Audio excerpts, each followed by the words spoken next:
Hi, everyone. Welcome, welcome. We're a little early. We've got some early birds here. That's a good thing. 1 minute before 10 a.m. Eastern time. Uh, Now it's 10 o'clock. Okay, so people are going to trickle in. Well, I'm excited, Sam, to talk about this pretty wonky, confusing October jobs report. So, folks who are kind of streaming in, before we put up the slides and start, I'll start with introductions. I'm Andrew Flowers, Chief Economist here at Appcast. Hi, everyone. I'm Sam Kuhn. I'm an economist also at Appcast. Happy to join you on a good jobs report day. Of course, like Andrew mentioned, there are a few details that we're going to dive into that are a bit, I guess you said wonky is the Yeah, best way to describe it. wonky for Storms sure. and strikes. That's the way we're describing it today. Storms and strikes. So I'm going to go ahead and share our slides. We're going to wait just one more minute before we dive into all the details here, but it's really an honor to present to you all on the eve of a enormous election that's going to play out in just a few days. So I hope folks on the call are getting prepared to vote coming up on Tuesday. So we're going to talk about the jobs report, but also we're going to talk about the election run-up, because we recently had a webinar where we detailed the impact of the presidential election on recruiting in 2025. So we're going to save that for the end for all you political junkies out there. I see more people are streaming in. This is awesome. But let's go ahead and get started. So it's Friday, November 1st. And gosh, 90 minutes ago, Sam, we got the October jobs report. So here's how we're going to walk through it. I'm going to give you kind of the top line numbers, and then Sam is going to dive into all the wonkiness we talked about. So storms and strikes. Right. Storms and Exactly. strikes. And then we'll give you some details about specific industries. And then I'll get to talk about the election. So, Sounds like all a right, plan. with that, one reminder, folks, in the Teams meeting, please prepare to engage. Send us questions. We want to take a lot of questions. We're going to save, like, say, the last 10 minutes of our meeting today for questions. So really, really want to hear from you. Okay, so the October jobs report. Let's talk about it. It was the weakest number of net new jobs added in the economy in almost 4 years. So you have to go back to December of 2020. You see that blue column that's negative all the way back in December 2020 here to the right. So in October last month, the U.S. only added 12,000 new jobs. The 3-month moving average, however, is at 104,000 jobs. The 6-month moving average here, which is the blue line, is 132,000 jobs. So this is a bit of an anomaly, right? It's wonky. It's definitely very weak, and Sam's going to detail all the storms and strikes reasons why it's wonky. So that's the headline job growth number. In terms of the unemployment rate, that was unchanged at 4.1%, which is a very low level. So those are the top line figures. But Sam, take it away. Kind of walk us through what are the main wonky reasons why we should have a healthy serving of salt when we take in this report. So I would actually really like to summarize the 12,000 figure, the initial change in net employment, with a big asterisk. And why is there an asterisk? Is because of two big distortions. The first distortion is the impact of striking activity. So just giving some historical context, we saw coming out of the pandemic a real heightened period of worker bargaining power. And this was resulting in a lot of different strike activity. We saw this with the SAG-AFTRA strikes and leisure and hospitality, but really the strike activity that we're seeing that's impacting this jobs report is concentrated in aerospace. And this is actually a funny story. I was recently at a conference in Seattle, and Boeing, which is the largest aerospace manufacturing hub, is going through a significant strike right now. And what we're really seeing is that this is impacting net employment in manufacturing. And speaking with other economists at the conference, the word on the street is that this jobs report was going to be heavily distorted. by these strikes. So again, 33,000 strikes currently at Boeing, and then another aerospace manufacturing company, Textron, another 5,000 strikes. And then on top of that, we're seeing other strikes in leisure and hospitality, including Marriott. So again, this first distortion is just changing the overall number of overall employment. And again, this isn't necessarily meaning that job growth is weakening as significant as 12,000. We'll get to the point eventually that yes, job growth is weakening, but not nearly as much as this 12,000 figure. So that's the first distortion. Then the second distortion is all weather related. The storms. The storms. The strikes and the storms. Strikes and the storms, yes. So we recently had two major hurricanes, Milton and Helene, and Helene made landfall September 26th. So Helene is not impacting this October jobs report. However, Milton is impacting these overall figures quite substantially. And why is that? Is because it made landfall October 9th, which was basically when the actual survey was collected. So what does that mean is that when the BLS, the Bureau of Labor Statistics, goes out and collects data, they got way lower response rates than they typically would. So these figures come with some sort of uncertainty. That uncertainty is even larger, again, because Milton made landfall. And then we actually saw, although we can't quite measure the total impact these storms have had on the overall job growth, what we can read into is data from initial unemployment and claims, which we saw across Georgia, Florida, and North Carolina. Big jump.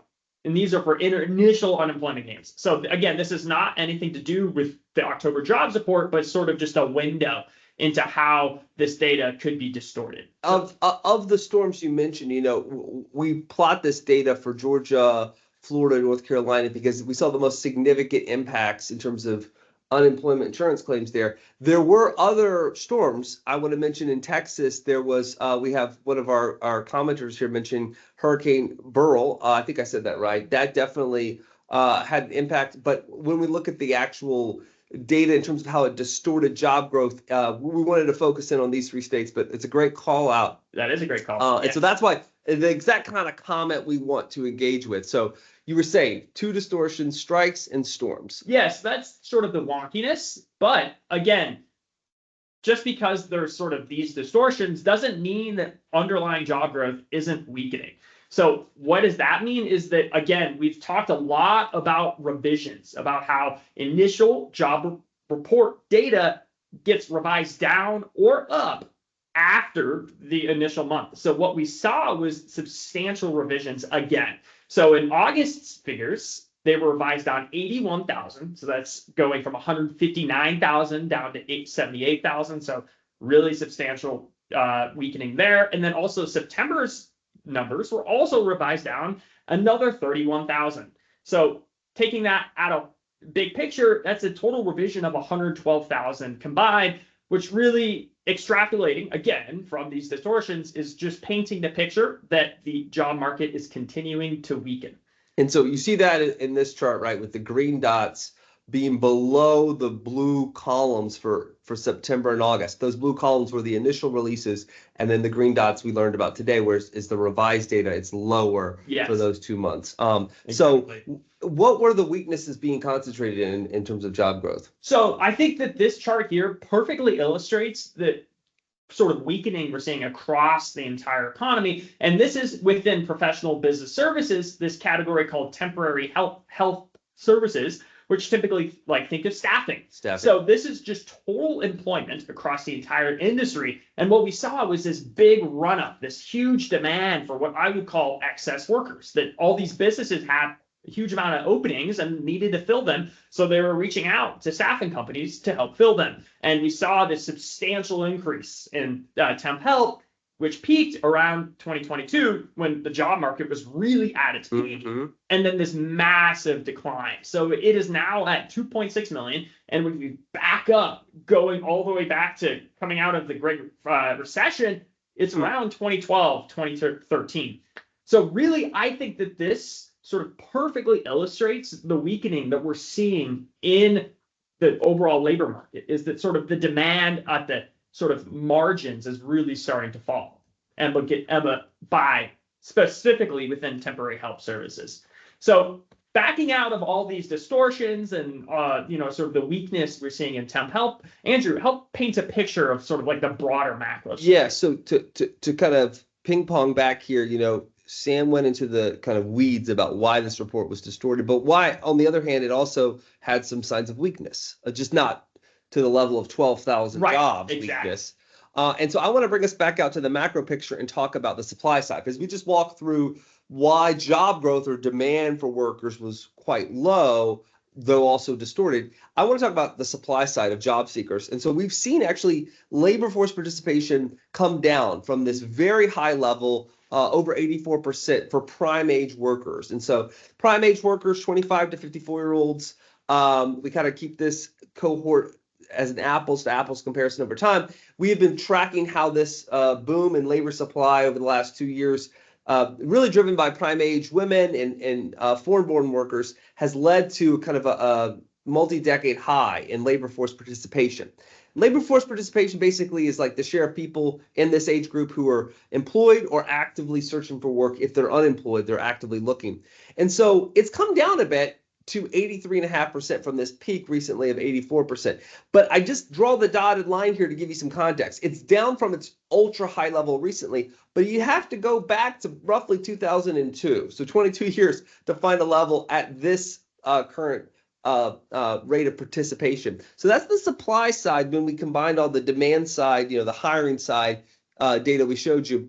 And so we add this up into one of our favorite charts, which is the supply and demand chart, right? And so we update this with every jobs report. And right now we see that at a big picture kind of macro level, despite the distortions from storms and strikes, that the labor market's basically in perfect balance. So as of October, as of last month, there's only a gap of about 600,000 where labor demand, the dark blue line here, exceeds labor supply, the light blue line here. So that light blue line, that's the labor force, people who are kind of the job seeker pool, who are either unemployed, searching for work, or employed.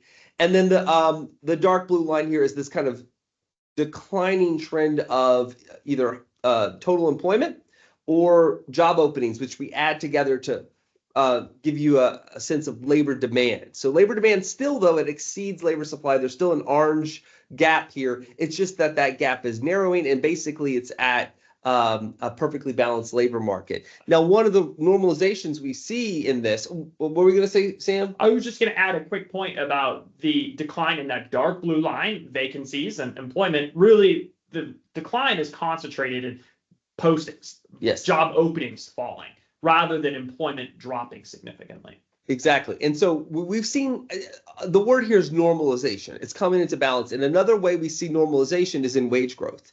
Wage growth, and here are the three different measures we always like to report on. The light blue line here is one we got this morning. This is average hourly earnings. We saw that for these kind of frontline workers, these non-managers, the light blue line is showing 3.3% year-over-year wage growth through October. And so that's pretty good. And what we've seen in say, the last 6 months is that these lines, which have been normalizing, right? Wage growth was so high in 2021, 2022. It's come down. And then the last 6 months, they've basically been moving sideways. They've been flat. And so we're asking this question here at the top, is this a floor for wage growth in this kind of 3.5% to 4% range? And it seems like we're reaching a balanced labor market. One of the reasons it's moving sideways is, as I showed you, the equilibrium of balance between supply and demand has been reached. So those are the kind of macro level pictures here. We're moving towards normalization. But let's go back into the weeds. Let's go back to Sam. Sam, you want to walk us through some of the industry job gains?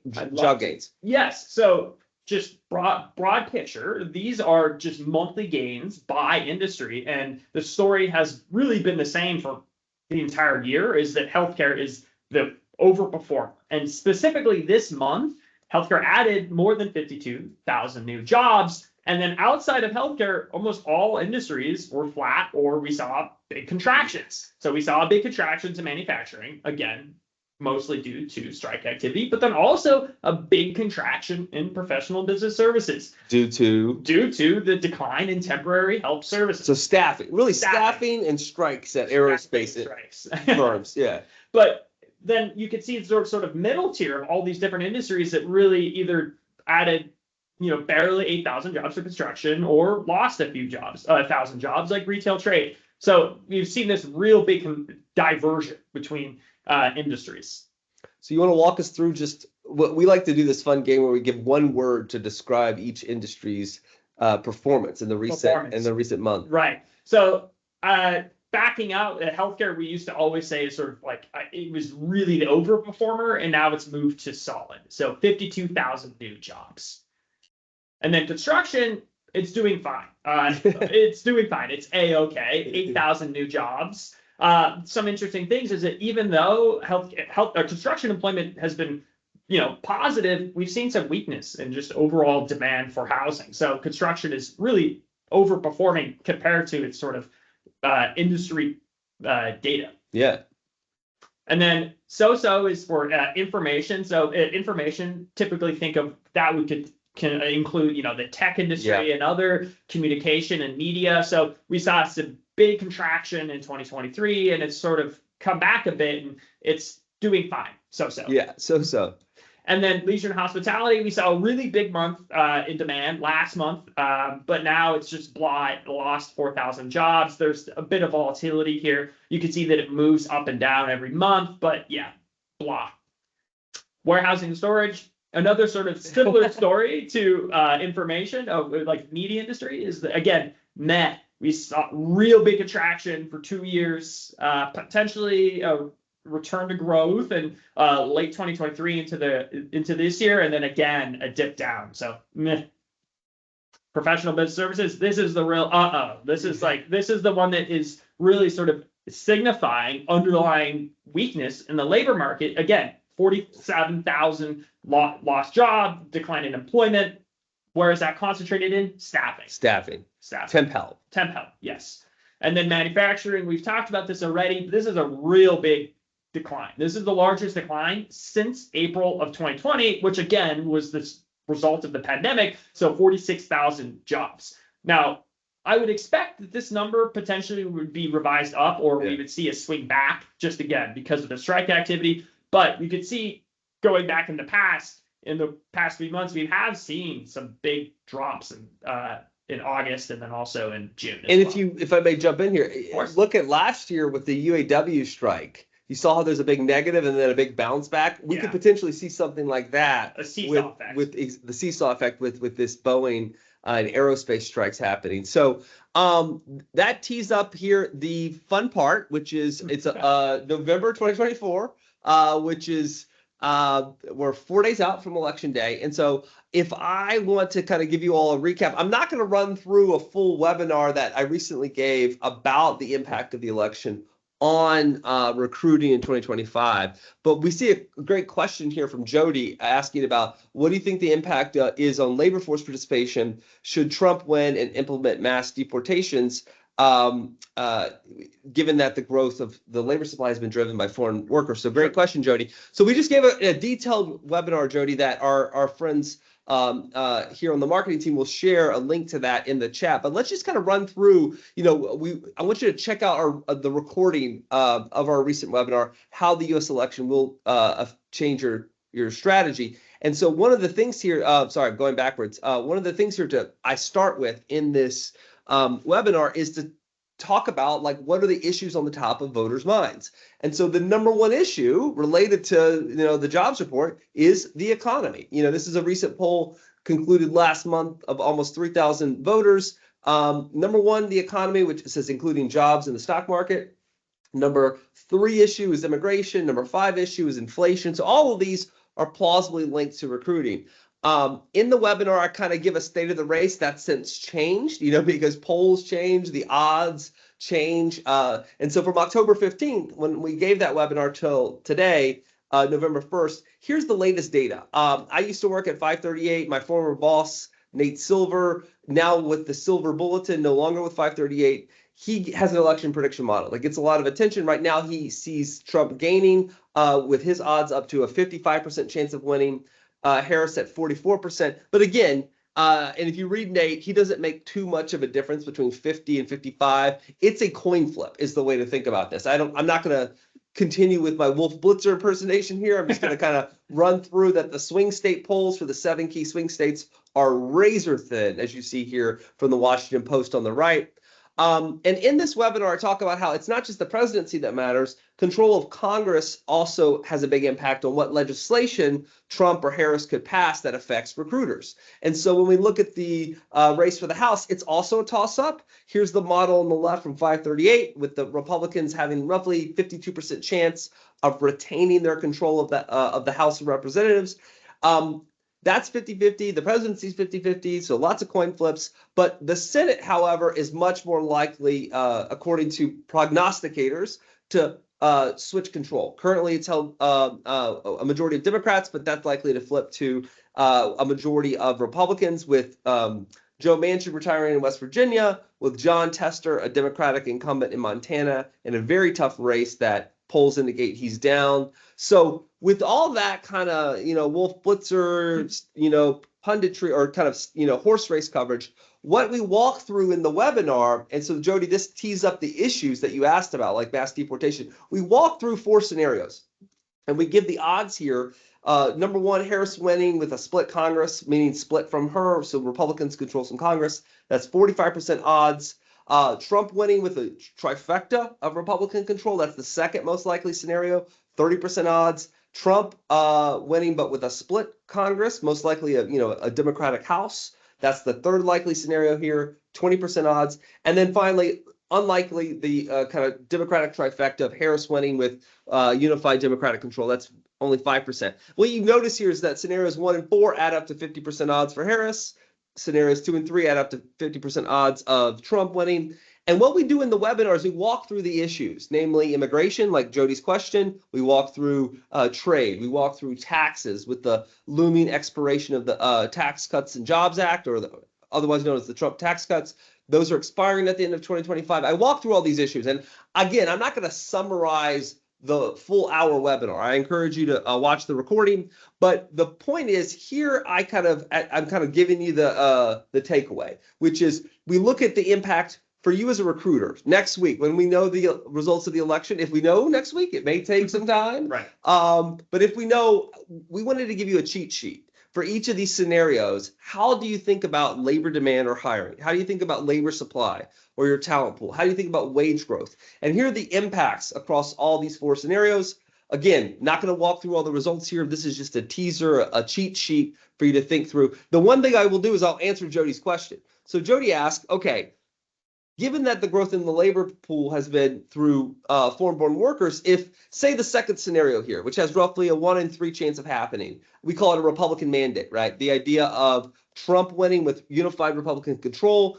He has pledged to have the, quote, the largest mass deportation in U.S. history. You see here under labor supply, that has a huge negative impact on the talent pool. And so, Sam, tell me a little bit about, like, we get questions asked of us, like, well, I don't hire undocumented workers. That doesn't affect me. Mm-hmm. So how does that play out for the broader labor market? If there are mass deportations, does it affect things like white-collar work, like healthcare and so on? Absolutely. So I recently published an article on recruitonomics.com about the impact potential different scenarios immigration are going to have on the economy and recruiting.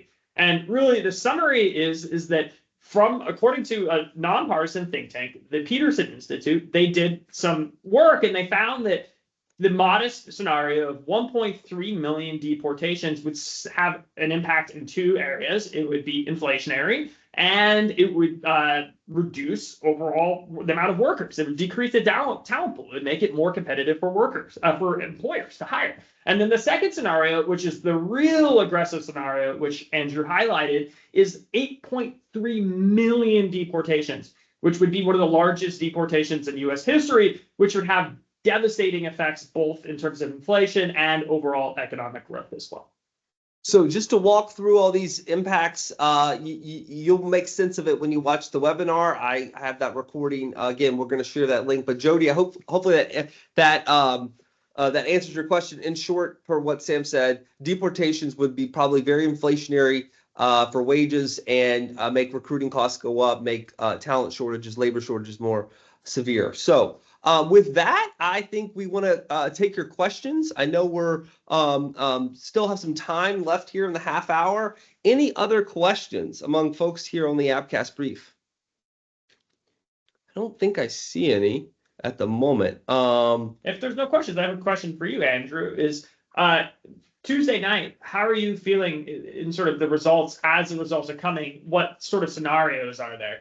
Yeah, I think there is,